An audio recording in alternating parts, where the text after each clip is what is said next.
What you doing? Ran out of space on my phone, so I'm deleting some stuff. Bye, singing dog.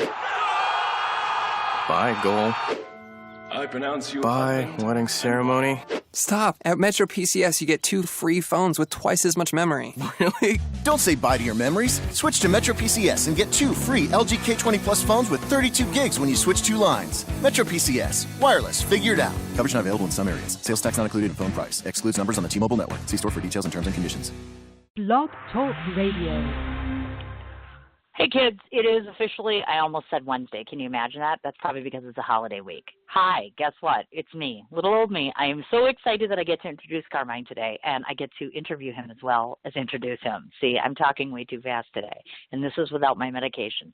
Real quick couple of messages real fast here. First of all, I just want to again say thank you so much to everybody who's been reaching out in terms of this little medical crisis. Just a heads up, I will be having MRI next week. I will be having more updates later this week in terms of my health, so I will keep everyone posted.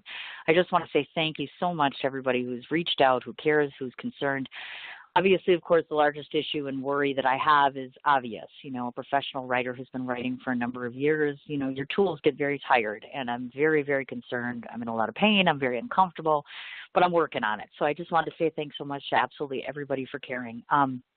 Obviously, as you can see, I've been trying to type less, so I apologize for my not as diligent posting of guests and things like that. I'm doing the best I can. I've been working on a bunch of handbooks, and I've been writing pages of material. So frankly, I'm just worn out, and I apologize for that. Today, of course, is Carmine Cardonna, who will be on in just a moment, producer, director, just human being extraordinaire. Want to remind everybody to tune in just for our next couple of shows. Obviously, of course, tomorrow is Wednesday. We are doing, and I'm so very excited about this, Dr. Nita, and it's Bhushan. I want to make sure I say that right, and it's spelled Bhushan. She is a superpower when it comes to being a speaker. She's the founder of the Global Grit Institute. She's also the host of the podcast Revolutionary Leadership, and most importantly, she just published a book by the name of Emotional Grit, and that's Grit. She's going to be coming on the show 1 o'clock Central Standard Time on Wednesday. Obviously, Thanksgiving is Turkey Day, and yes, I'm going to be drinking, cooking, and, well, you know. And then, of course, that brings us to Friday. Friday is just a marathon of BradentonBluesFestival.org.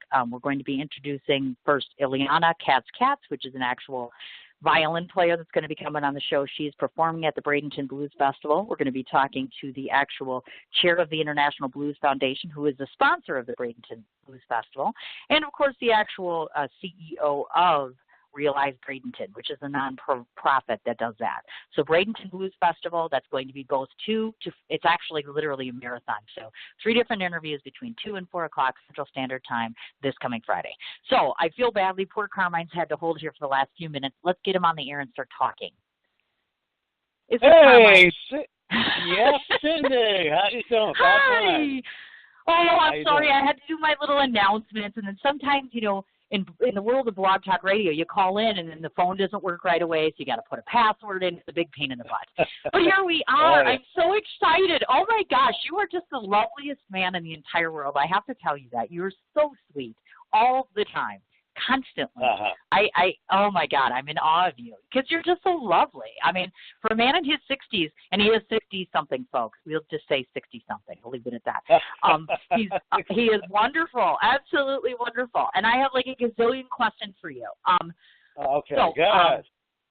Okay, first off, because Turkey Day is coming up, and of course, obviously, you're in my favorite city in the entire world, which, folks, he lives in Oceanside, New York. He's actually he was born in Brooklyn. So my question is, you and Mary, now what are you going to do? Something big and exciting? You're going to have the grandkids over? What are you going to do for the big holiday? Going to have the family, you know, immediate family. See, Mary lost her mother early this year, so it's going to be a little downplay. Yeah. So we're having her brothers coming over with his family. I'm having my grandniece come over with my niece. My grandniece is just back from Florida.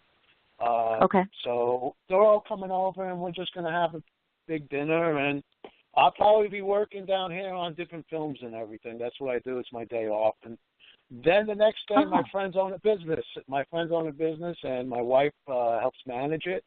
So, of course, it's Black Friday, so I have to go in there. So we're going to be in at 6 o'clock in the morning. So I'll be working that night, and then about 4 in the morning to get over there and help the people out. Oh my gosh! And what kind of store is it, or what kind of joint? It's in a mall. It's in okay. Mall, and it's a sneaker clothing store. Oh, cool. And they have so you're going to help with that. Nike and Jordan. Oh, that is awesome. Yeah, I used to go out and shop on Black Friday, and then I got afraid of people because they scare me. They like trample each other. And do they get crazy in New York? Because here in Wisconsin, people are out at like 3 a.m. and they're in line, and they're crazy. They're nuts. Oh, yeah. Only in New York, it's the we're safe over there because it's only crazy in the electronic stores. With TVs and all. Right. That's when they're nuts.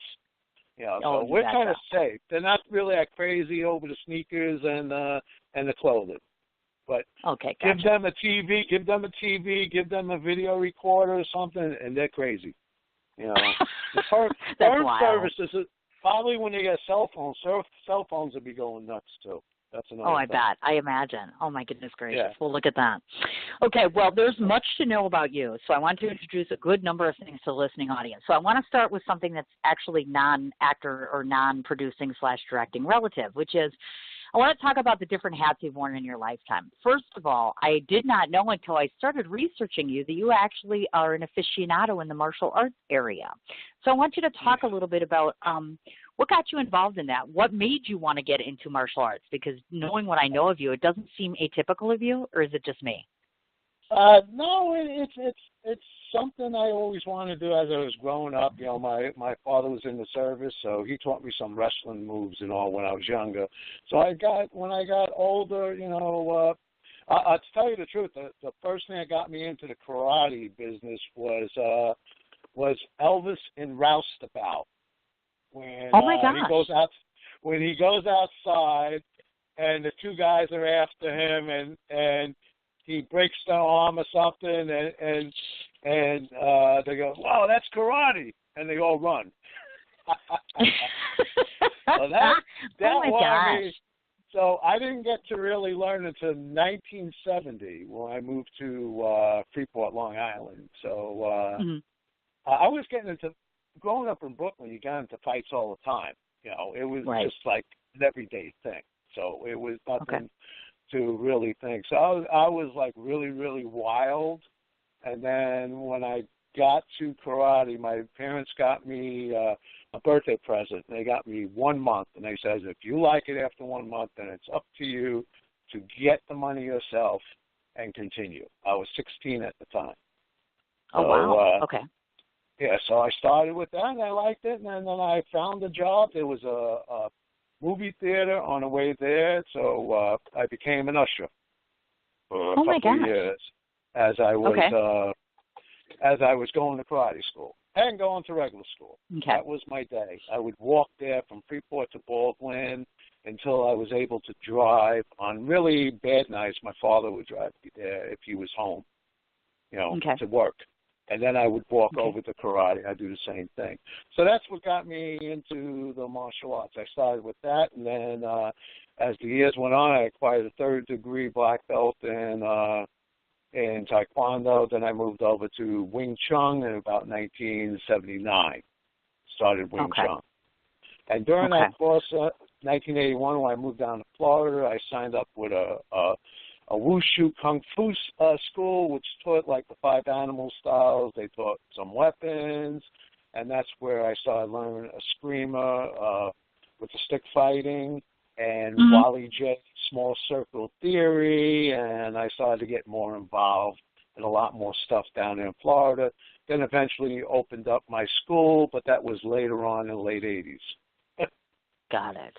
Okay. So now, the reason I asked about the timing-wise, I had a question relative to that, because I was thinking to myself, two of the components I know that are important or crucial in martial arts are you're learning, of course, discipline and focus. So I was wondering if that came first, which then translated towards your acting and directing and producing and such, meaning you obviously need focus, determination, and a sense of drive when it comes to doing your field. So I was just curious if the martial arts stuff came first and you took some of what you learned from that and took it into this industry with you.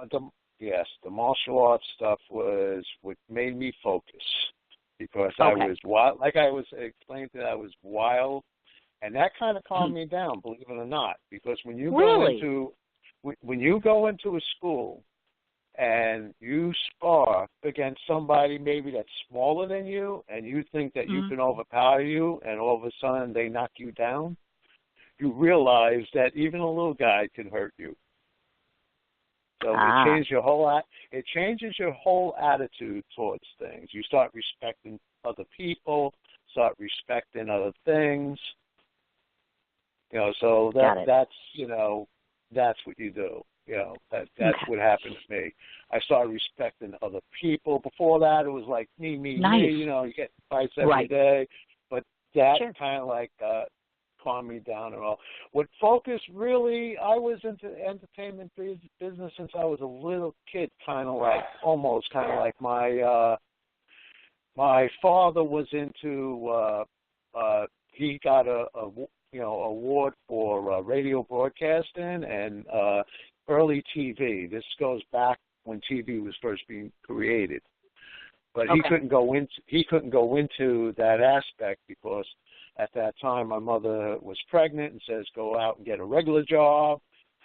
So he went to work for a factory where he got benefits and all that. So but then he used to do things on the side, like he used to do Emmett Kelly. He used to bring me in as Emmett Kelly's little son, so dress me up with clown clothes and makeup and everything, and show me how to put makeup, show me how to put on makeup and everything, in order to assist me in shows. So we did shows for Cub Scouts, Boy Scouts.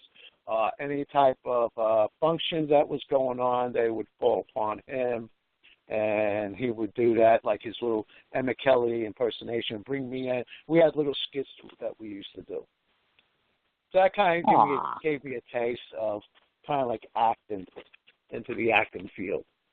Sure, of course. Now, as far as the martial arts thing, because obviously, of course, you're not 21 anymore, are you still able to participate, or are you still doing the martial arts side of things? You do? I still work out, and I make on the thing. I still make martial art videos, training videos. That's on my YouTube channel. That's so cool. I love that, and that's neat because that means you're still in decent shape, obviously, and you still enjoy doing it. And there's a benefit of that, obviously. I would gather. I mean, just even mentally, right, and mentally as well. Mentally, physically, keeps me in shape. I had a few setbacks, though. That I had to get over, and through determination and the martial arts ability and all, I got over that. I was diagnosed about 4 years ago with a disease. I have diverticulosis. Oh my! So I have to watch what I eat, and I was brought into the hospital, almost bled to death. And they stabilized me. I was in the hospital for 4 days, and they had me on routine checkups. Right now, I've gotten a lot better, so my checkups go every 6 months. Rather, it was every 3 months for a while. But they saw I was progressing very, very good. I lost a lot of weight because I got heavy, I guess, in the process. I don't know what happened to me during all that time. There was a lot of through my life, I had a lot of, loss and everything. I want to tell, everybody, if you do have a loss, you will get over it, because I lost my whole family, one here, one there, one there, one there. They all went in, and they all died of early age. So, oh my goodness, I'm the one. I'm older than anybody in my family has lived, basically. Oh my goodness. This is my immediate family. Yeah. And that's interesting that you brought that up, because I was just going to say to the listening audience, to those of you that have never had an opportunity to see him perform, or to obviously never heard of him up until today, one of the things that I can notate about you that is ongoing every day, and I can tell you this, folks, I'm firsthand observer to this, you have such a very grandiose sense of humor. He does these videos, he does these pictures, he does all these different little things that he says and does that are just so humorous. And oftentimes we find that the people that are the funniest are usually masking a great deal of sadness, or they've lived through a lot of life tragedy. So it's interesting that you mentioned that. I think some of our best actors / people in the business have all come from very tumultuous times. Would you say that might be a fair assessment, you think? Yeah, correct. I've had, that stopped me. That's why such a late age, I'm making another comeback. It seems like I'm always Right. making a comeback because I started with the acting, going into doing certain movies in the early 80s when I moved to Florida. Right. A lot of background Right. work. But then in that process, I lost my father. He passed away, and go over the responsibilities of his home, paid all the bills with my wife, and worked more full-time. I was a DJ, by trade that would bring in the money. So I had to devote more hours to that. And it was a little hard because you had to be on the set at 7 in the morning, and you didn't know when you were going to get off the set. Could be 6 o'clock, could be 4 o'clock, could be 5 o'clock. You're not the main star, so you don't have a set schedule. You got a schedule of when they tell you to go home. So that's your schedule. Yeah, so, and then I had to be at work at 10 o'clock at night, and I worked to 6 in the morning at that time at one of the clubs in Florida. And then I had to be on the set at 7. So that kind of disrupted things for a while, and especially when I was working full time. See, before that, when I first started, my father was still alive. I was working maybe 3 times a week. But then after he passed away, I had to take on more to pay the bills. So I was working full-time DJing 5-6 days a week, whatever it was, whatever it took. And then I had to get up and do that. So eventually one outweighed the other. Where was I making more money? At that time in Florida, at the beginning, I was making good money, but as the business expanded, if you didn't expand with it and you were an extra, the money was going down, and it wasn't worth it anymore. They wanted me to go across the state on my own thing. They wanted to pay me $25, and I said, oh my, yeah, my God, because they can get people to do it for nothing. Put a camera in front of somebody, and they want to be on film. And so it was easy for them that way. So it was getting harder. My agent wanted me to go up to be a main extra. That was the next step, where you get a card, almost like a SAG card. They came up with another card for a main extra. Really? Yeah, and then you would get into the bottom loop of it, and that's what you would do. So he kept encouraging me to do that, but then again, you had to get a portfolio, you had to do all this, and here we go with costing money. Right, and the money, exactly. My money was going towards paying the bills of the house. So there was one thing taken away. That was one setback. Then I tried to make another comeback in the late 80s when I was trying. I think the latest one that I was doing, there was a couple of them. I tried to do, Scarface was early. Revenge of the Nerds was last plane out. There was one that was in I'm not sure which one it was that they want. I think it was Easy Money was the one they wanted me to be in. And when I came home from work, I was supposed to, on the set at 7. I was sitting home watching a Lassie movie, Lassie Come Home, and I fell asleep. Never made it to the set. My agent called me up the next day. He says, I didn't get he didn't, because they send in sheets. He goes, I didn't get a sheet sent in. What happened? Did you make it? I thought, no. Right. So he did one of these things. You're never going to work in this town again. Right? One of those things. That's what they do. And then I got a call the next week. No, then I got a call the next week to go to the last plane out with J. Michael Vincent.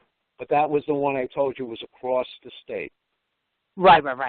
And that I said, no, I'm not going to do that for $25. That was a $25 one. Yeah, so what happened was at that time I started I had friends that I met that were doing extra work, but they were tinkering with the film business in the early 70s like I did. I tinkered early with film, Super 8, 8mm. I had spliced film. I mean, that's when you get film. You had to take the thing and you go frame by frame and you mark the frame, and then you got to cut, splice, take the frame out, and this is how you edit. That's how you edit it. So it wasn't like the computer thing, so it was that. And they did the same thing, so we became friends. So eventually, they went on, I went on to being a full DJ and all that, and I didn't really get back into the film, doing the film until about, I would say about a few years back, which was when I contacted them on Facebook, and they said they were doing films, and then they showed me, they said, no, just get this. They told me everything to get. I started making the films, and surprisingly, my knack was still there of making the films, and a lot of them started winning awards, which brought me to the next level. Right, on that. Of course. Now, I don't want to forget to go back to that point there, because there are oftentimes people that oftentimes people listen to my show, and some of them are not as established. They're thinking about going into the business, etc. So if you would, going back and looking at this and listening to the story, would you advise people, because of the way the industry works these days, should they be keeping that primary employment and using their artistic side as, meaning don't rely necessarily on what may or may not occur, because this industry, as we know, can be very unsteady. So if you could give advice to somebody out there who's looking to become an actor or producer, do they still need to keep that day job period, or you think they could still go running off and chasing that dream period? Everybody wants to chase a dream. I see my circumstances were different than some of the people. That's according to what your circumstance is. When I lost my whole family, I was like the main, bread, and that was the setback. Right. And other people, a lot of people that I know in the industry right now will take a job like a waiter or a waitress or something like that as they pursue their career, and I guess that's the way to go, because then you can, a lot of them live in small apartments. They don't live, like really good. I mean, they're going to live in little. That's the way you give up. You give up to gain, and that's what you do. And in my life, I gave up my, most of my life to get to the aspect right now, and luckily I have a wonderful wife that encourages me. I said, this is my last shot, I told her. I'm not getting any younger. And she sees the ability, and she saw, we've been married about 37 years. So she's seen this all through me all my life. So she goes, no. She goes, go for it this time. And she sees the artistic ability that I seem to have throughout the years, I guess, acquiring it all. So to the people out there that are chasing your dream, the dream is there. It's up to you to acquire and put all the effort, put all your work. It doesn't come overnight. There's a lot of work to do. You have to set up a lot of things you're going to give up. Give it up to and focus. The main thing is focus. Of course, without a doubt. If you keep getting sidetracked, it's never going to happen. You're going to have letdowns. Some people will love you, some people will hate you. Believe me, I had people say some of my films were ridiculous. Well, sometimes ridiculous works. It's going to how some people look at it. People look at things different ways. People go to film school. That's another thing. Try and go to film school, but don't let the film school go in with your creativity, because you don't want to be caught in making films like everybody else. Right. You want to come up with your own creativity, come up with your own ideas, expression. Most of the top filmmakers right now came up with completely new. And those are the ones that grab the spotlight. The other ones, the other people, you've succeeded, but you become, I've seen something, well, this looks like that. I look at things, I want to see something that's going to jump out and say, hey, I've never seen that before. And that's what you want to focus on. Focus on being very, very, very, very creative. Now, you brought up an interesting point with bringing up your spouse, of course, again, to the listening audience. So, of course, Mary and you have been together for a significant amount of time. So talk a little bit about, I think people have this version of it's so glamorous when it comes to the producing and acting and directing side of things. You get in this industry. It can be very difficult. I've interviewed a number of individuals who have said, it can really be tolling on a relationship. It can be very demanding. It can be very frustrating. How does, because your wife is not industry, correct? So Right. I wonder, how has she adjusted to this lifestyle? Because, of course, obviously, if you have to direct something or produce something, you're not a 9-to-5 kind of guy sometimes. So Right. how crucial is it to have a working relationship with a partner that understands, especially to those that are out there that are younger and thinking, they're just going to dig this and it's going to be awesome. And I want you to paint a realistic picture for them and let them know that there might be struggle involved with this if you do not have the support that you need. Yeah, well, see, it's going to the circumstances that you get into your relationship. Luckily, when I met my wife and we were married, I was in the DJ business. Now, the DJ business is a lot like the entertainment business. I work weird hours, weird days, all over the place. Meet a lot of different people.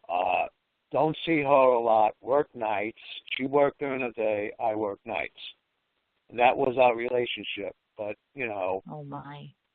Yeah, and we did that for I was a DJ for 30 years. And we've been married 37 years. So I was a DJ probably about 5 years before we married. And oh, my gosh. Okay. So about 25 years of living that type of lifestyle. So it carries on into this. I mean, what's good is we work together.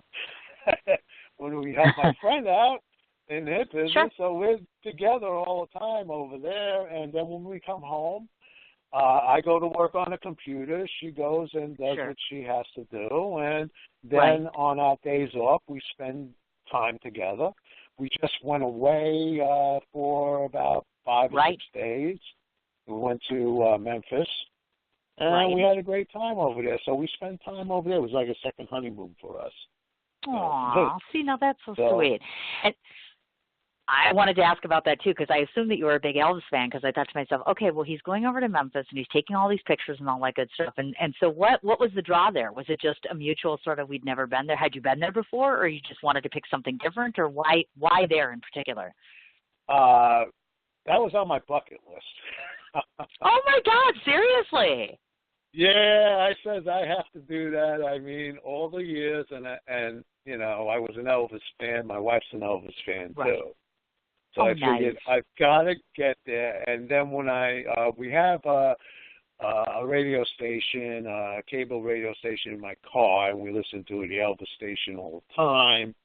So I heard that the guest house was opening up, and it's right next to Graceland. So I said, no, I got to do this. So I went on a computer, looked it up, saw there was rooms available, and it was the first week it was open, too. It was the grand opening of the whole hotel. So I said, we got to go. Neat. So I said, yeah. So I made reservations, and I got to get a plane flight, and that was the next thing. And the plane flight, that was the difficult part, getting the plane flight. Getting the reservations for the hotel was easy. Getting the plane flight was the hard thing, because then we had to stop over in Charlotte, North Carolina, and then we had to go over there. I mean, I couldn't find a one-way there. From Kennedy Airport. From Kennedy Airport, the only thing was a stopover. And then if you wanted a straight run, they had a straight run. It was like $400 each way. Oh my God! And that's for coach. That's insane. I know, it was insane. I ain't doing that. So I got a regular price at that time. Price has gone up on the airport, the airlines, and everything. So sure, I got a good price for going there, but I had to stop over, layover. So my gosh. So that was nice. Now, can you tell us anything about Elvis we didn't know before? Did you learn anything interesting? I mean, I saw the different pictures, of course. So this is more for my listening audience, because they didn't get to see that. Oh, it was a weird experience, because if you saw what I did, I hope they ain't listening on the radio. I saw the thing. You weren't supposed to film in there, but I filmed outside in Graceland. I filmed inside. No, nobody busted me. Nobody busted. I hope they don't bust me now. No. We'll just pretend like we didn't really say that. Yeah. I put the videos on the thing. I got inside of his plane. I was inside of his plane. I was inside his trophy room. Inside, there was a couple other things I was inside. We went to Sun Studios, too, and we spent, over there he was supposed to film, and I filmed over there, too. So, because I could use my cell phone camera, but I got like 64 bits of memory in my cell phone camera, so I could I can film for like 2 hours. But there was something I found out about in the living room, and nobody knows about this.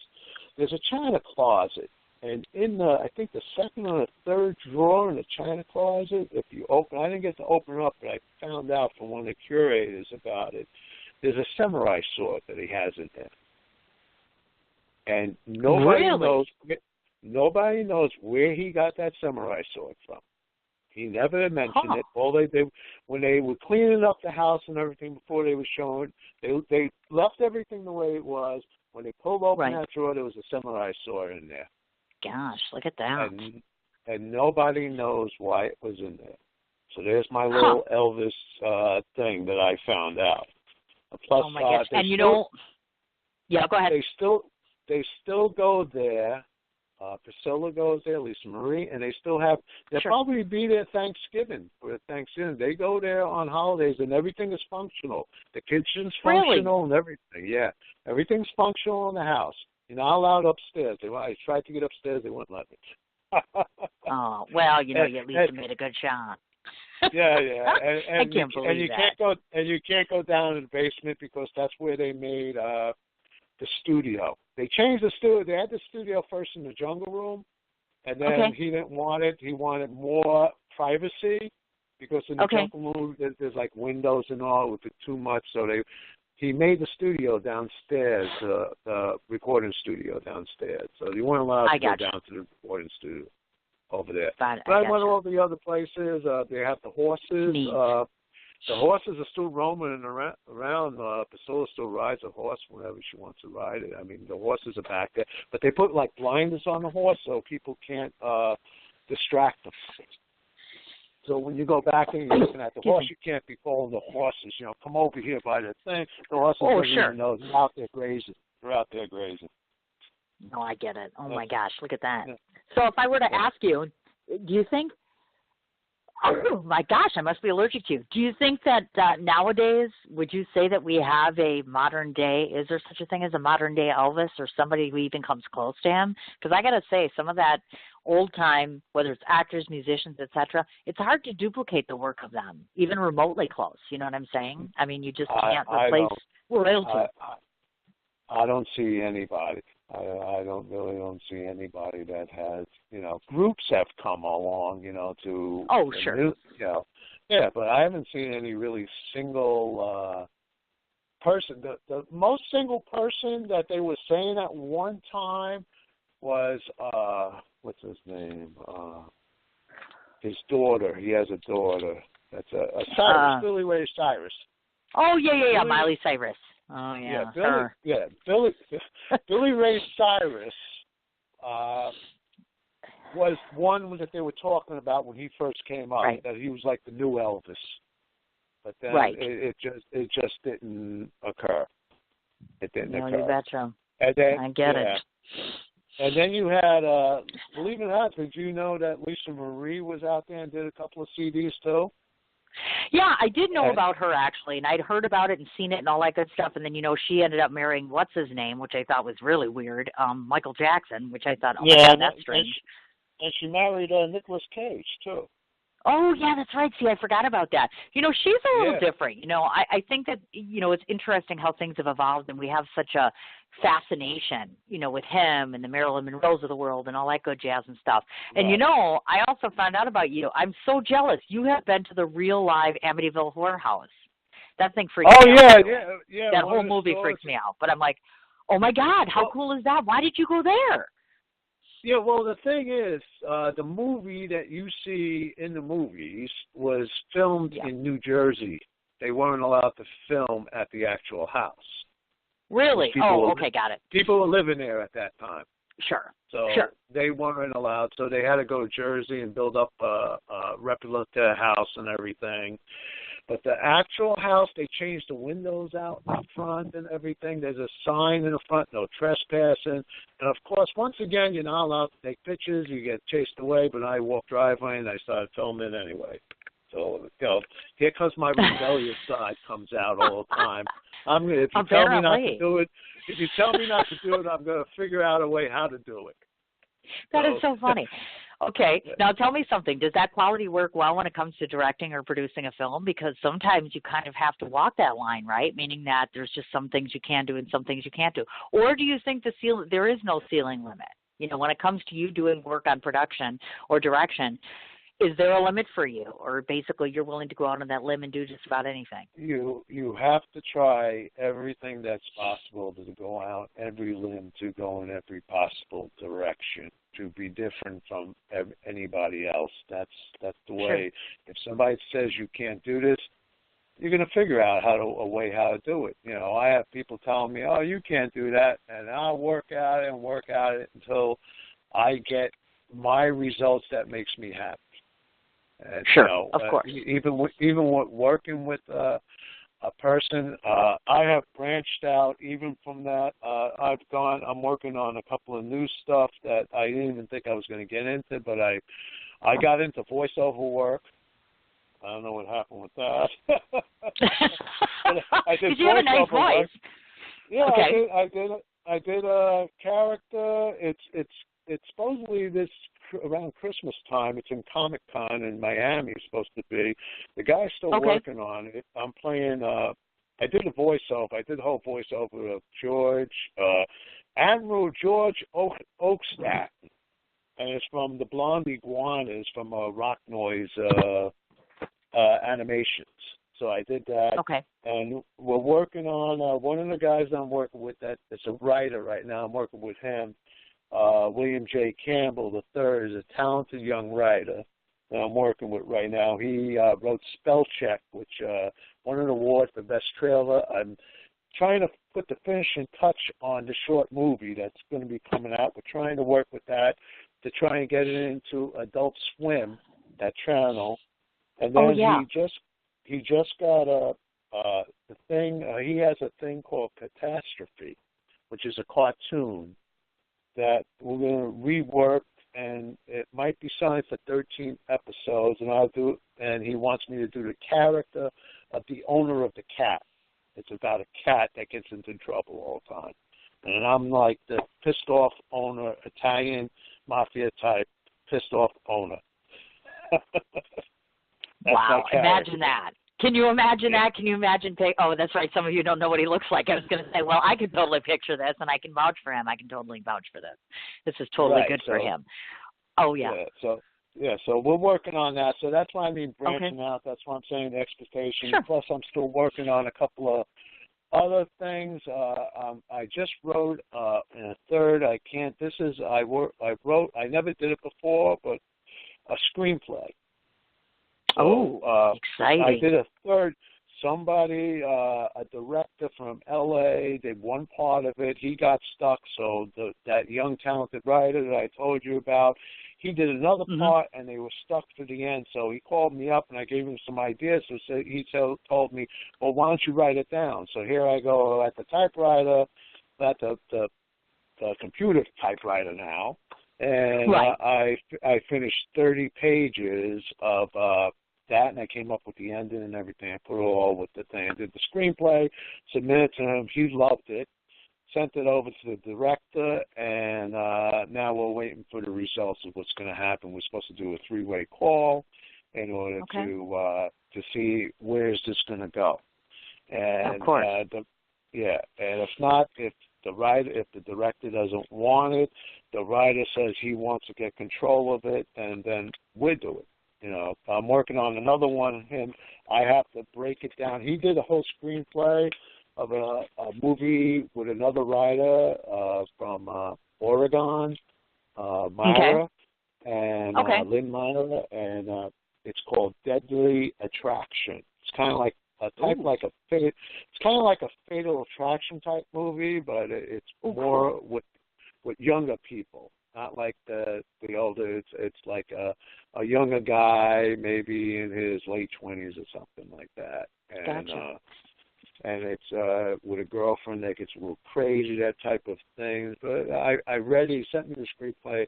I liked it, so now I'm breaking it down to I have to break it down to each scene, and after how many people are in the scene, I have to get a budget. I told him that. He says he can raise the money, and we might be working on that. But I have to, this guy gets go, go, go, go, go. After that, I says, wait, he's the one that did spell check. I says, let's finish with spell check and get that out first. So the other stuff won't be until maybe the beginning of, wait to that time. We got a lot of things coming up. So that's what we've been doing from here. You know, plus the other ones. I wrote down the other ones. You got the things I did, right? Yeah, of course. Actually, I wanted to ask about, because I know you've done the producer hat, the director hat. Obviously, as you said, you've written the screenplay. Now, tell me two different things. I wanted to find out from you, which do you enjoy the most, and which is the most challenging for you, and why? Okay, go ahead. See, somebody's trying to get through. Hello? Oh, hello? Yeah. Yeah, I'm still here. Somebody's ringing. Me too. My phone always goes off here. That's right, weird. Okay. Yeah, so we were asking, or I was asking, I should say, because you've worn these different hats, meaning you've been a producer, you've been a director, you've written a screenplay, et cetera, so you've done multiple different areas. My question to you was, tell me which one that you prefer to do the most, and which one do you find most challenging, and why? Believe it or not, is putting the whole thing together as producing. Really? I'm a creative type of guy. I like to bring this here. I like to get involved with getting the actors in there, seeing what's going to go. I like virtually almost every aspect. I just got acquired a book, Screenplay for Dummies. You know, because yeah, well, everything I get is like that, because what they do is they break it down, they put it in words that you can understand. They don't give you the big technical words. You know, so I like to have it like that. So now I'm learning that aspect, which I had to learn the producing, I had to learn the direction, I had to learn putting together, breaking down. I'm still working at trying to work of crowd funding and everything. Because you have to get, investors when you do a movie. Lately, when I do my short films, it's my own investment on my own short films, because those are short films. There's no big budget. Even my big budgets, I try and trim down and keep that to a smaller budget. I mean, that's, I'm an independent filmmaker, so I don't really deal with at this phase of the game, I'm not dealing with the agents of the young actors. It's me trying to give the young actors a start. It's like we're all getting a start together. That's how I put it. That's why I came up with Fun Pictures. Fun Pictures is I was just going to ask about that. That was a company I put together. And that's for a lot of young actors coming into the business. I like to deal with people that other actors and all, but it's not like a SAG. This is independent. I mean, that's how I'm doing it at this point until I set everything up. I don't know. I like the independent type thing. I'm kind of one of my idols. Two of my idols in the filmmaking business is Quentin Tarantino and Robert Rodriguez. And those are the two. Robert Rodriguez. Yeah, Robert Rodriguez is the one that I kind of model off of. That's my, because he's the guy with no nonsense. He likes to be loose with his actors. He likes them to figure it out. He's not like a very technical guy, but he gets the results. Definitely. And I've seen his work, and it's impressive. I mean, it really is. It's impressive how sometimes you can take a little bit of material and make it to a whole lot of something. And I say that all the time. I think people use a whole lot of words to get points across when they don't need to, which I find rather interesting, actually. By the way, Fun Pictures is F-U-N-N, not F-U-N, which I thought was so cool. I'm like, he's got the big capital letters F-U-N-N. Now, did you do that on purpose so as not to be the norm because you're that rebellious? No, I did that because if there's anybody else with a name like that, It'll be F-U-N. They won't have F-U-N-N. See, now I would have pictured F-U pictures, but we can't say that because that would be wrong to say F-U pictures. But it is an Italian thing, right? I mean, you are Italian, right? Okay, there you go. That's a crazy story because I'm part Sicilian and part Napolitan, Naples, which is really? at that time when my parents got married, the Sicilians were considered gangsters. You know, that type of atmosphere. So they hated my father at the beginning. You know, he was a gangster, but my father was very, very, I mean, he was over his mother-in-law. He fixed everything in the house. I mean, because his father was a builder. My grandfather on my mother's side, on my father's side, was a builder. Mm-hmm. He helped build a lot of Jersey. He built a lot of stuff with Jersey. He worked, he had a contractor work. In fact, the guy that he worked for was part of when stock market crashed and everybody was jumping out the buildings and all. Well, his boss was one of the guys that did that. Okay. So then he didn't have a job, and he started doing all kinds of small construction work, my grandfather. So my father, he taught my father. My father was in the service, so my father would go and fix anything. My grandmother would rewind those, so they saw, oh, he's not like that. He's a nice guy. So that's what, because, on the other thing, my grandfather on my mother's side, he was a barber, and he owned a little bar. He owned a little bar. He had Tony's Bar. I said, that was the thing, you interviewed Jack. It was something that was connected with me and Jack. I was going to ask about that, as a matter of fact. To those that have listened in, of course, because, I just interviewed, obviously, the man himself. That was such an exciting, I don't know if you got a chance to listen to the interview, but what was so neat about... I told him. I listened to the whole interview. It was, I think what I was surprised about, folks, is obviously, if you remember him from his role in Superman, he was just this huge guy. I can remember him back in the day and thinking, oh my God, he is so intimidating. Even looking at the pictures, you know what I mean? Before I interviewed him, before I talked to him, he was always very lovely, by the way, off air, anytime I spoke with him, blah, blah, blah. But, he's very larger than life in a lot of senses, not just physically. So when you speak to someone who has that legendary background, you know what I mean, and brings so much to the table because he's a creative chameleon, I call you people. It was amazing to me, and it was. And then, of course, when Steve Joyner mentioned that you had this backstory with him, I thought, oh, my gosh, this is so cool. So you should tell everybody your backstory, how you guys are connected, because I think that's neat. Do you know about his father? Yes. I do. Albert? Yes. Yes. Albert Anastasia is Jack's father. Okay, go ahead. Right. Well, my grandfather on my mother's side was a barber by trade, but he owned a bar. Okay. And a lot of the wise guys hung out at the bar. It was called Tony's Bar, and that was in Cypress on East New York. It was East New York on Eastern Parkway. It was like on a corner, something like that. And his father, among other things, used to go hang out at the bar, and then my grandfather, some people, gave him the money to open up his own barber shop. Of course, he was a barber by trade, so they all went to get their hair cut at his shop, basically. How cool. And that is so cool. And Jack's father was one of, that. Now, to take it even further, my uncle, who I'm named after, my Uncle Carmine, he's passed away, he's alive before, his middle name was Albert. And when I've got my confirmation name, not my communion name was Joseph, but then you get confirmation, you get another godfather. So I picked my Uncle Carmine, but we don't want Carmine Joseph Carmine. So I said, well, what's your middle name? He says, well, I'm going to give you my middle name, which is Albert. So I'm going, Albert. So I said to him, well, Albert. And he didn't tell me this until like years later. I kept bothering him.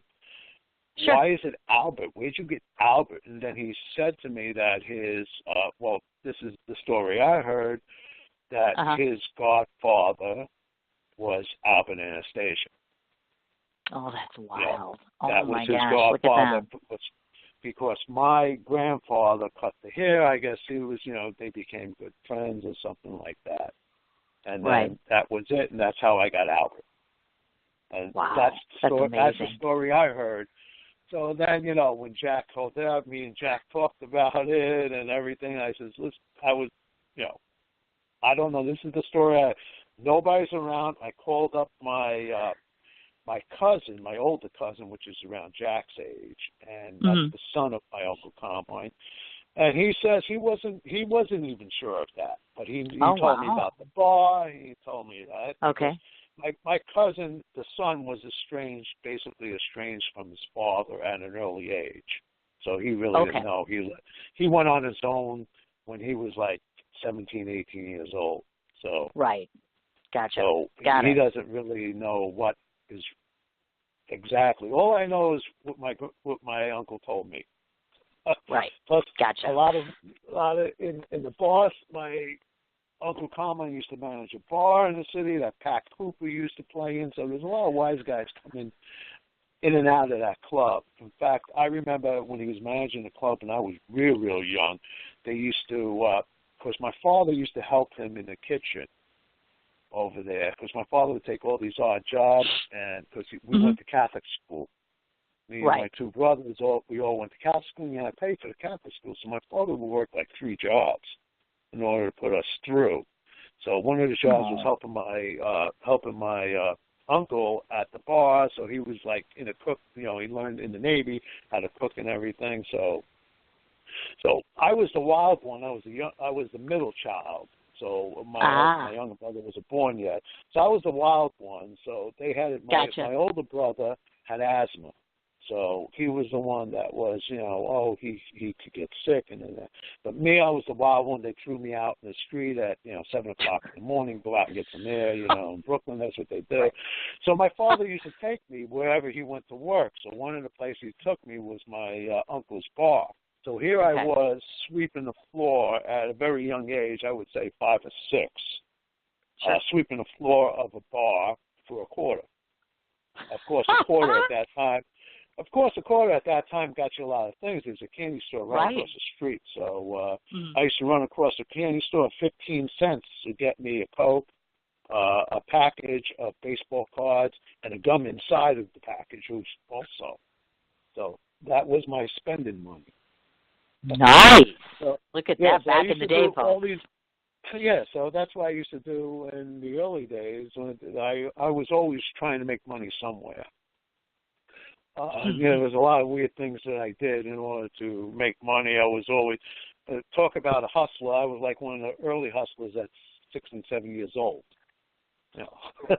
Just to make like a quarter, 10 cents, $1, just to pay. I got used to paying my way. That, like I said, it all branched off when I got older, because my parents always brought me up is we get what, we'll provide you with everything we can afford. If you want anything on your own, you go out and work for it.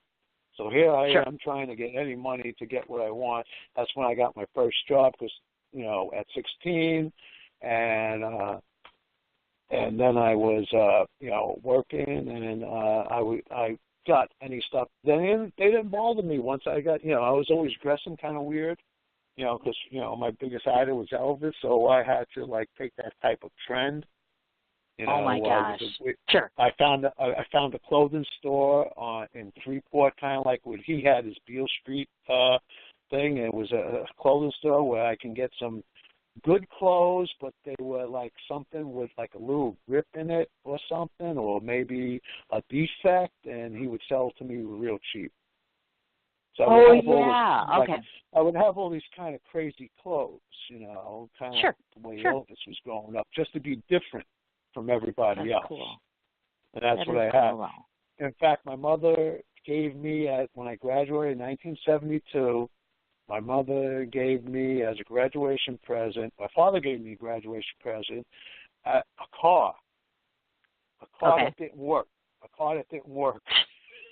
Oh, nice. That's impressive. He paid $50 for the car. He says, Carmine, if you want to drive that car, go out and get a job, work, and then get the money to fix the car to drive. So eventually I did that. And then my mother got me my mother got me 2 tickets to see Elvis at Madison Square Garden. Oh, that's so cool. Oh, my gosh. That must have been like a heavenly affair. Oh, my God. I'm jealous. Yeah, that was great at that time. I had a regular camera with me, pictures, thinking that, not knowing anything about photography or anything. Sure. Thinking that they're going to come out. One picture came out, and Elvis was the size of I think a thumbtack. Oh, yeah. In the picture. That's it's probably the lights were just right at that time that it captured his thing. Now I got to find that picture because I don't know where that picture ever went. I used to keep that picture with me all the time, and now between all the moving from Freeport to Florida back to Oceanside, Long Island. We're staying because my wife's parents. We sold my house in Florida. My wife's parents are very old, so she wanted to spend her last days with them. She wanted to spend her last days, with the parents. Her mother passed away early in the year, and her father has Alzheimer's right now. So we're just like taking care of the household and everything. Of course. Doing the stuff he has a nurse with him not 24 hours, probably like a 9 to 6 that they're here. And then we take care of him that night. So sure. Yeah, sure. So you've got a lot there. That's what brought us here to Long Island once again, and we're in Oceanside. So I don't get to go into the city that much. When we first moved here, I was going into Chinatown a lot. Oh, nice. I've been there. I like it there. Yeah. We went to Mott Street. We went to Chinatown and everything. Little Italy is right there. Oh, my gosh, Little Italy. Where's Little Italy gone, I should say? Yeah, it's right next to Chinatown. You go over the block to Mich. Well, right, but you blink and you miss it. It's like it used to be so big, and now it's down to like 4 blocks, and I'm like, oh my God, this is depressing. Because it used to be much bigger. Yeah, even Chinatown's like that. Everything you go through is like real small now. I know, and it's disappointing. I'm like, this is really kind of a bummer to me because I would live in Little Italy if I could. I mean, I'm there all the time. Every time I go there, I always have dinner. I have lunch there, whatever. It's lovely. Right. Somebody was bugging me about going to Arthur Avenue. Have you been to Arthur Avenue? They're like, you haven't been to Little Italy till you get to the Bronx and you go to I think that's the Bronx, right? Little Italy. Area. No, it's not really the Bronx. It's in the city. It's in Manhattan. Little Italy. Oh, it is. It's basically in Manhattan. It's not the Bronx. No, somebody said there's another Little Italy, the one that's on Arthur Avenue, but I haven't been there before. You know what they're so I'm curious about that. What they're talking about is in Brooklyn and Queens. There's different sections where you have a majority of each people. Like you would have Italian in one section, you have Korean in another section. Got it. See, where I grew up in Bushwick. Now, Bushwick was culture. Everybody was there. I mean, we had Black, we had Spanish, we had German, we had Polish, we had Italian. Everybody was mixed. Everybody was together. I had friends of all, and that's how I grew up. I grew up like that, So it wasn't. I didn't come from that one type of area. But there are like one area where there's a lot of Italians, where there's a lot of that. That's either in the Bronx or in Brooklyn or Queens. That's where. But Manhattan itself, that's the actual Little Italy with all the restaurants. If you want to call it like a Little Italy on the Bronx, those are areas where there are Italian restaurants, Italian neighborhoods, and then there's another just like with Korean neighborhoods, Chinese neighborhoods. That's how Brooklyn and New York is all set up, basically. Everybody is together, and you have. That's why they say being in New York is the best. We all work as one over here, or try to work as one. Exactly. No, I agree.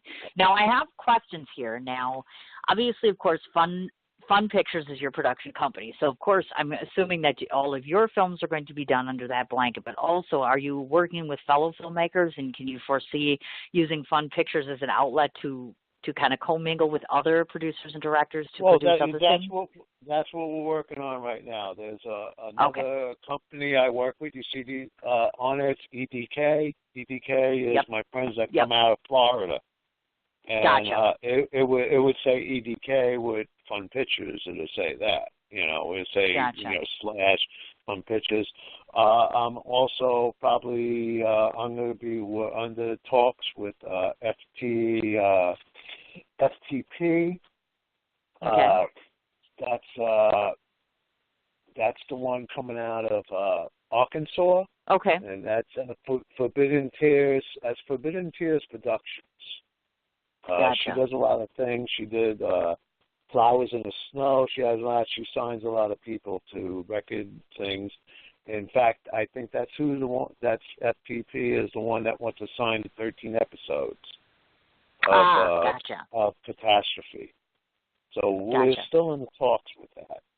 So that's what I branch out to everything and call out. If you want to do something with me, that's great. That's how said it's fun. Fun Pictures were easy. That way. Well, and you bring up a seriously interesting point, which is this. Talk a little bit about, to the listeners, having persistence and patience. I think that a lot of people that get into this industry, they allow their dream to drive them, which is what should happen. But then I think a lot of times without that persistence as well as patience, you're always expecting in the next 5 minutes, I'm going to do this film. It's going to be the next greatest Cannes thing, which it could be. But you know what I mean? Talk a little bit about in your experiences how patience and persistence has paid off for you in the long run, and you've actually produced something that's really been quality work because of the element of patience or persistence. Yeah, well, what I had to do is I had to learn it too, because I was very I've seen it in a lot of young people today, even the guy that I'm dealing with now. Come on, others are like, whoa, slow down, take a breather, and complete one thing before you move on to another. And, until you get it right. I mean, everybody, I still have that. I still want to go into this. My mind works almost 24 hours. I have a hard time sleeping.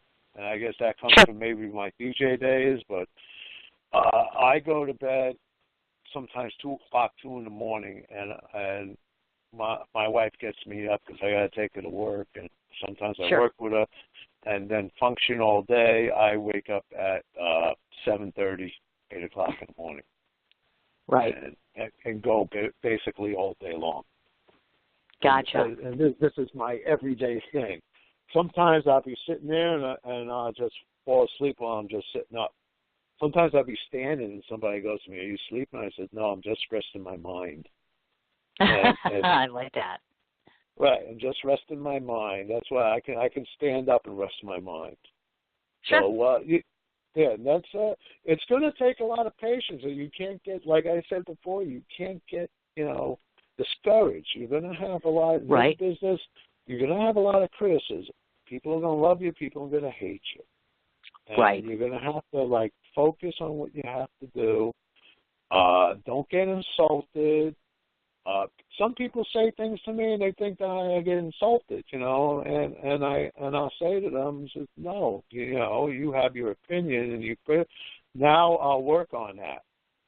Right. Now I'll work. I totally get it. Yeah, if somebody's got an opinion about you, you could take it. Half the times I'll take it with a grain of salt, but then I'll figure out what was good about it and what was bad about it. But sometimes people will just say something nasty, just to be nasty. So you have to separate that to what you focus on. And another thing I had to do was a lot of people are going to have to do it. I had a lot of rage inside me, a lot of hate of what I went through, especially with my it's about almost 5 years now. My younger brother was killed in Florida, ran over by a car, and I had a lot of rage and hate in me at that time. And I had to get over that too, and just accept what was going on and just move on. And once you let go of that hate, you see a lot of things clearer. Right. And I was at one time a real big drinker. Somebody asked me one time, well, what did you drink? I says, everything. And that was coming out of DJing. Right. And I don't drink them. I haven't drank in over 4 years now. And wow. I won't drink. I want to live a healthy life. I eat right. I eat sensible. I look for ingredients of what I'm eating, like my intake. And that's how I like to live. I says, I'm going to get the most, whatever I have left in life, I'm getting the most out of it before anything happens. Because I've seen enough tragedy in my life you get kind of numb after a while. I mean, when you first find out with tragedy, you can't accept it. When my mother passed away, she was only 52. I think 52. Oh, wow. She passed away of terminal cancer. That was the biggest thing. I was only, I think, 22 at that time when that happened. Okay.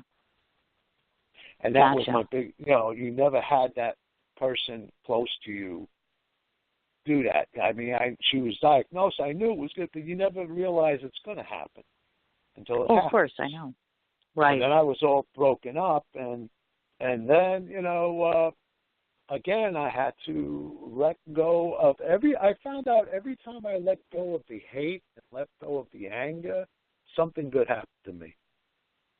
I mean, after that, I was very angry, and after that, I let go of the hate, is when I met my wife. And that was something good that happened on that. Because beforehand, I was having a lot of trouble with girls. I mean, breakups and, and all that. Right. And being, girls cheating on you and this and that. Then I became numb to that situation. And I said, nobody's ever going to do that. And then my wife came into my life. And she was very supportive and everything. And I had, so when one door closes, another door opens. The door opens. I agree with you. And I get it. You have to let it open. Don't let it close. Let it open and go and walk through that door. Because I've done that over and over again, and I'm still doing it. Right. Exactly. I think we all still are. No matter what age we are, every day is a door-opening experience. That's for sure. Now, I don't want to forget to talk about two different big things, which is I want you to talk about two different films, of course, that you're involved in. First of all, Why Live? I want you to talk about that because I don't know that most people are familiar with the types of different work that you've done. And I personally, and what I have learned of you, I see that you're not type specific, meaning that you don't do one type of genre or one specific sort of role. You're kind of all over the board, similar to that chameleon I was talking about. So first off, give them a little summarization of what to expect in the production of Why Live, because I don't know that most people are familiar with this, or your work in general, I should say. Why Live just came to me. What happened with Why Live? Well, I told you, something will form in my head. It was around Halloween last year. And down the block from me, there's a guy that fixes up his house, and he puts all kinds of, zombie figures and everything, really goes all out. So I said, let me go down and film it. So I went down and I filmed all these characters. I moved around, and I kind of trying to make them lifelike. And then I came back to the house, and I said, how am I going to make this work? I wanted to put a film together. How am I going to make this work? So then I thought about, all right, how about global warming and zombies, which the big craze today is zombies. I know. Right? I know. So I said, let me put this together. Okay. So I said, let me put this together. So what I did was I kind of created and took stock footage. Okay. I took stock footage around the zombie genre, around there, and I tried to form a story. So what story can I get? Well, how about global warming and how people can affect the environment? This is what's going to happen. So here I use the elements of tidal waves, the element of snow, which that film that I used, Snow, was a film of my old neighborhood that Gotcha. my aunt filmed back in the 50s of one of the big snowstorms that was in New York, in Brooklyn. Gotcha. And I used that as stock footage. I used the other thing. I used all kinds of things I put together on Why Live and how are we going to deal with this. And all of a sudden, the night falls, and if we lose everything, what's going to emerge? And what has emerged was the zombies. They came out of the dark. And that was in the film. They come out of the dark, and they're going to take over everything. Now, how are we going to stop this? How is everything? And then you're going to see at the end, the atomic bomb blows up the world. Oh, my gosh. It clears out the whole thing. You're going to see nothing is left. Everything is looking like a desert. So how are we going to live? And then you're going to see flowers, how the earth comes back, and how we have to start, and how we have to start over. The shorter version ends with just the flowers coming up. Gotcha. The longer version shows how we have to cultivate the earth again. Gotcha. In order to relive. Cool. That is awesome. It won a whole bunch of awards. I noticed too. Oh, go ahead. Yeah. No, you go ahead. Go ahead. I was going to mention this. The second one I just noticed not so long ago. Actually, the movie Spellcheck had actually won a certificate, right, from the Cinefest for the best movie trailer. That wasn't that long ago, was it? Which one? Because you're involved with Spellcheck. Spellcheck. Oh yeah, Spellcheck. I had seen a notice about it. Yeah, that wasn't so long ago that it was awarded for best movie trailer. So I thought to myself, he should probably talk about that film as well. Yeah, that's what I was saying. That's the one with the young writer, William J. Campbell III. That's the guy I'm starting to do some work with. He came up with the idea. I saw a short film that he did with it, and I looked at it, and I saw what was good in it, and he says that they tried to pass it and it didn't go anywhere. So I says, all right, let me take it, let me pick it apart. So I took out the best parts of it, and then I added some parts to it, and then I did a trailer to it, and the trailer is the one that won the way I did the trailer. I did the trailer, added just parts here, and the trailer won the award. And the film, like I was explaining before, the film is being almost finished. And that film is, I'm talking with different people. I'm trying to get some other stars that's going to do cameos in it towards the end. And that's supposed to go into, like, the major festivals. Gotcha. That's going into the major festivals.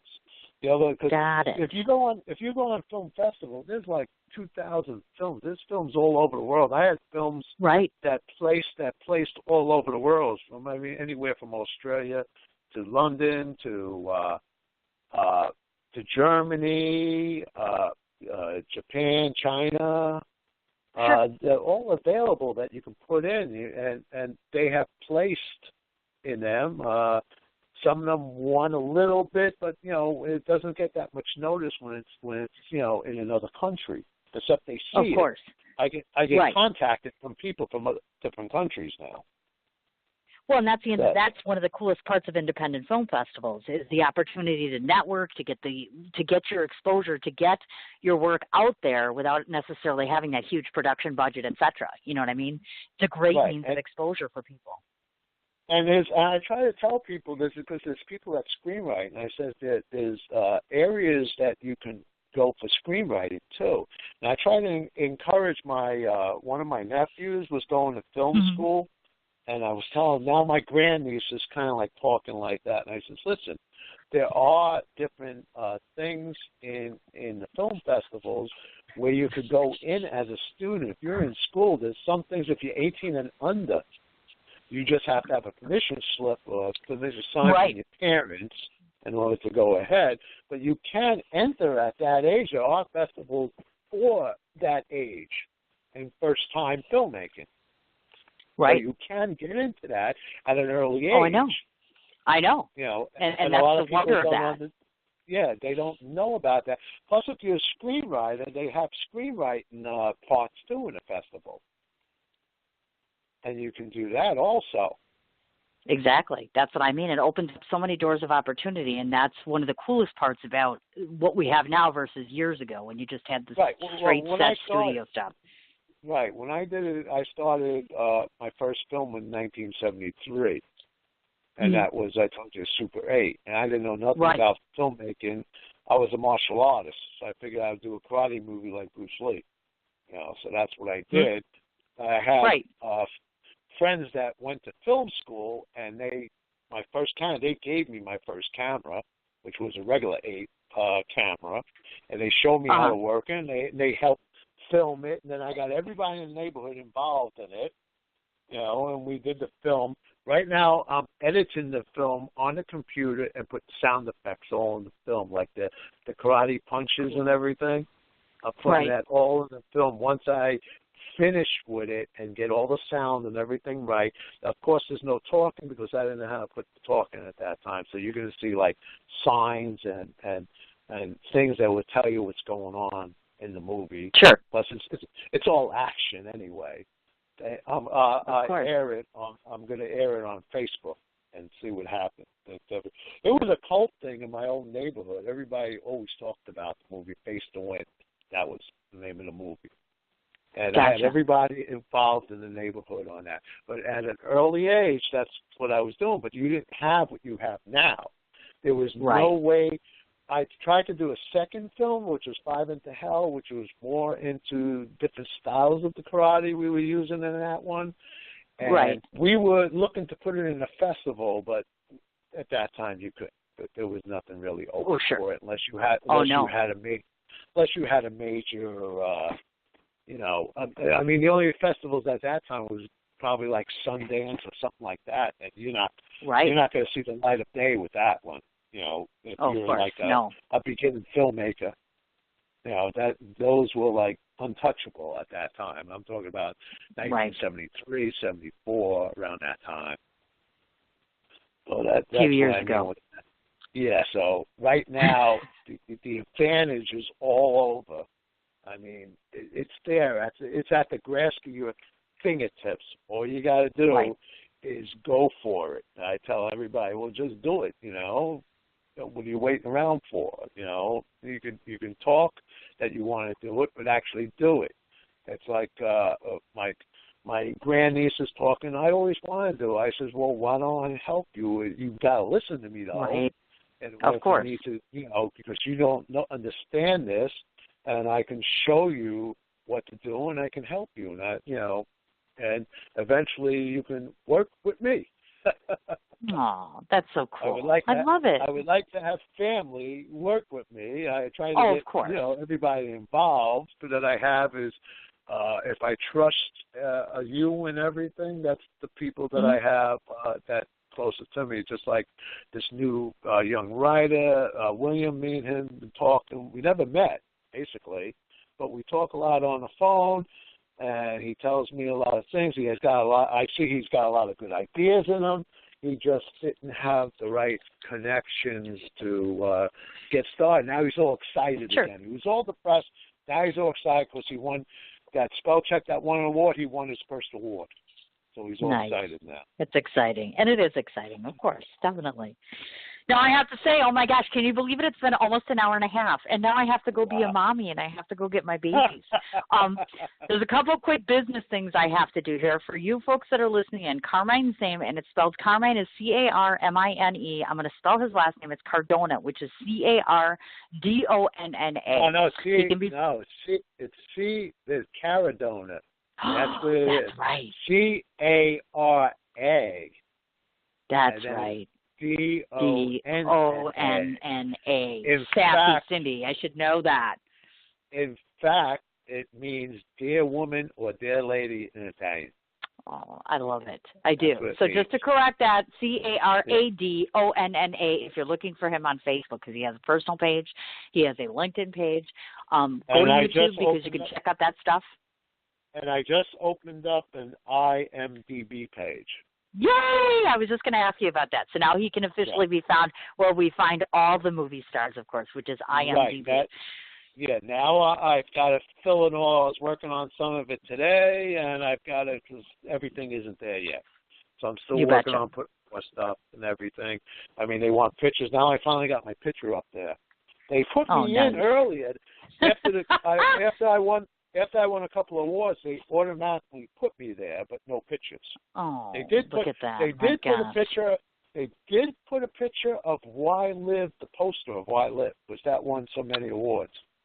I gotcha. So, of course, without me doing that anything, makes sense. They did that. My gosh. They did that. Look at that. And then they wanted me, so now I finally, now I'm going to join. You betcha. I said, I got to have some things to put down, don't I? And this goes back to like years ago when I was doing the background work. I got to tell you something. Your favorite guy, Michael Madsen, right? Yes, Michael Madsen. Right. He was in what the about episode. Him? He was in the episode I was in Miami Vice. Oh my gosh! That's when You've been in the presence of greatness. My God! Because I was in the first season.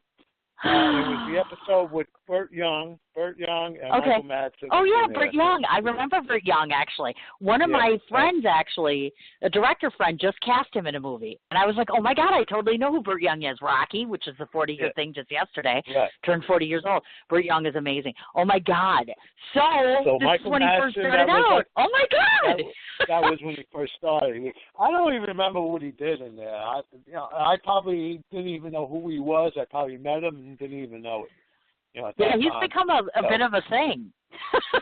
He's become a bit of my thing. He's on my page all the time now. Well, he got real big from Reservoir Dogs, which was Quentin Tarantino. Well, of course, in the Quentin Tarantino thing. And, and what kills me is it's become the running joke, because obviously you follow me on Facebook. I'm not kidding when I tell people that I've literally been trying for over a year to interview him. And I think I've reached a stature where I've accomplished enough to do it. It's just nowadays we live in a society where it's crazy. I mean, to have to work this hard to get an interview with him it's getting to that point where it's like, really? Well, I love him, but he's not God. You're dealing with an agent and everything. I know, and a publicist and filmmakers. It's crazy. Right. Absolutely not. I got friends that became big stars, and John Turturro. John Turturro. I love him. I was good friends with his brother, Ralph Turturro. Sure. That was the oldest one. The oldest one was Ralphie. Gotcha. Ralphie was the artist. Oh, I was yeah. friends with Ralphie.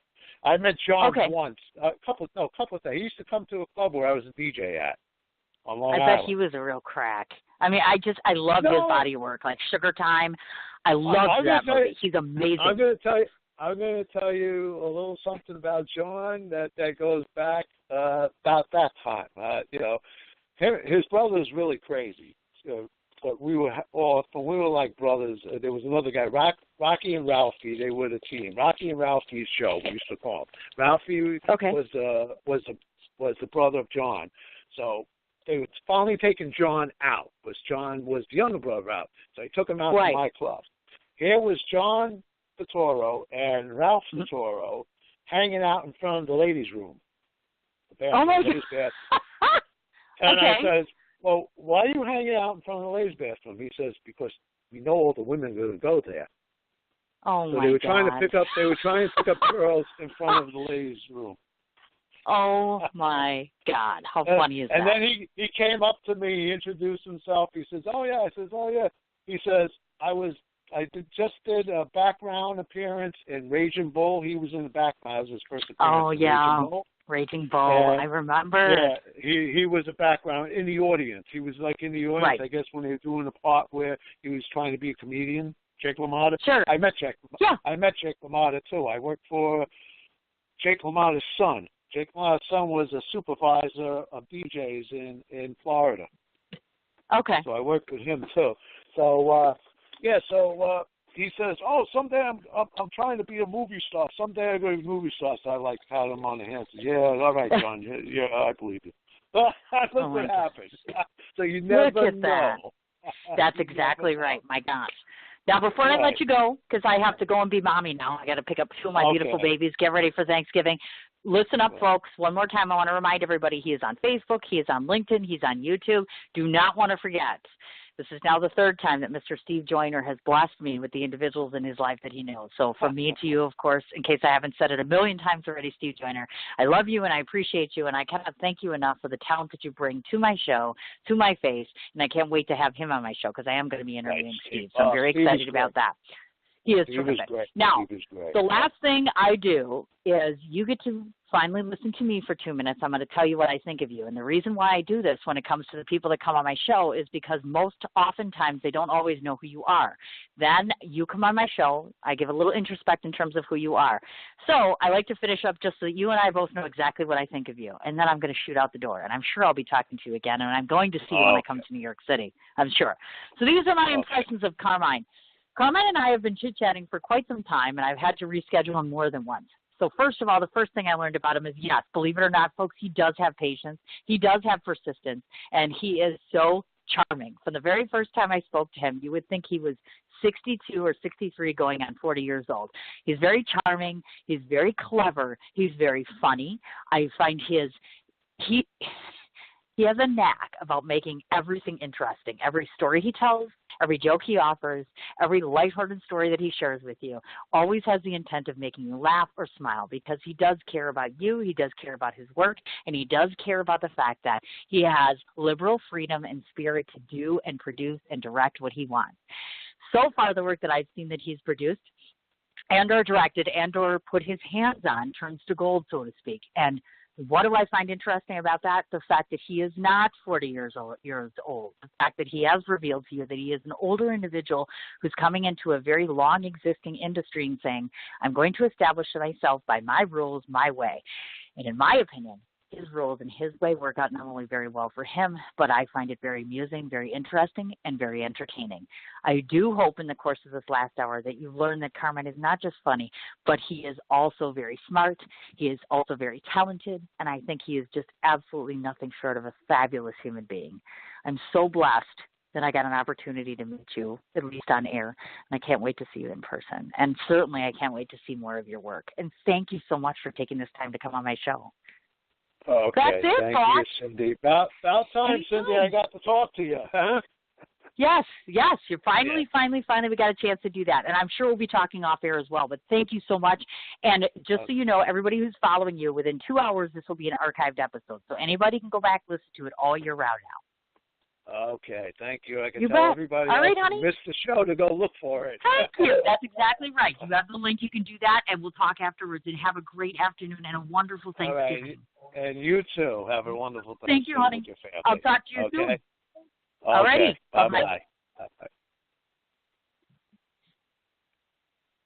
Is it me, or is he just absolutely fabulous? I absolutely love individuals who are older industry folks who have been around and know their shtick. And so, again, thank you so much, Carmine. Thank you so much, Steve Joyner, for hooking us up. Again, folks, don't forget, tomorrow, Dr. Gouda, 1 o'clock Central Standard Time on the show. I'm off to go get my babies and my Thanksgiving dinner. Thanks so much to everybody for listening in and supporting me. And one more time, thanks again for all of your support, medically and otherwise. I'll talk to you guys tomorrow. What you doing? Ran out of space on my phone, so I'm deleting some stuff. Bye, singing dog. Bye, goal. I pronounce you. Bye, wedding ceremony. Stop. At Metro PCS, you get 2 free phones with twice as much memory. Really? Don't say bye to your memories. Switch to Metro PCS and get 2 free LG K20 Plus phones with 32 gigs when you switch 2 lines. Metro PCS. Wireless. Figure it out. Coverage not available in some areas. Sales tax not included in phone price. Excludes numbers on the T-Mobile network. See store for details and terms and conditions. What you doing? Ran out of space on my phone, so I'm deleting some stuff. Bye, singing dog. Bye, goal. I pronounce you. Bye, wedding ceremony. Stop. At Metro PCS, you get 2 free phones with twice as much memory. Really? Don't say bye to your memories. Switch to Metro PCS and get 2 free LG K20 Plus phones with 32 gigs when you switch 2 lines. Metro PCS. Wireless. Figure it out. Coverage not available in some areas. Sales tax not included in phone price. Excludes numbers on the T-Mobile network. See store for details and terms and conditions.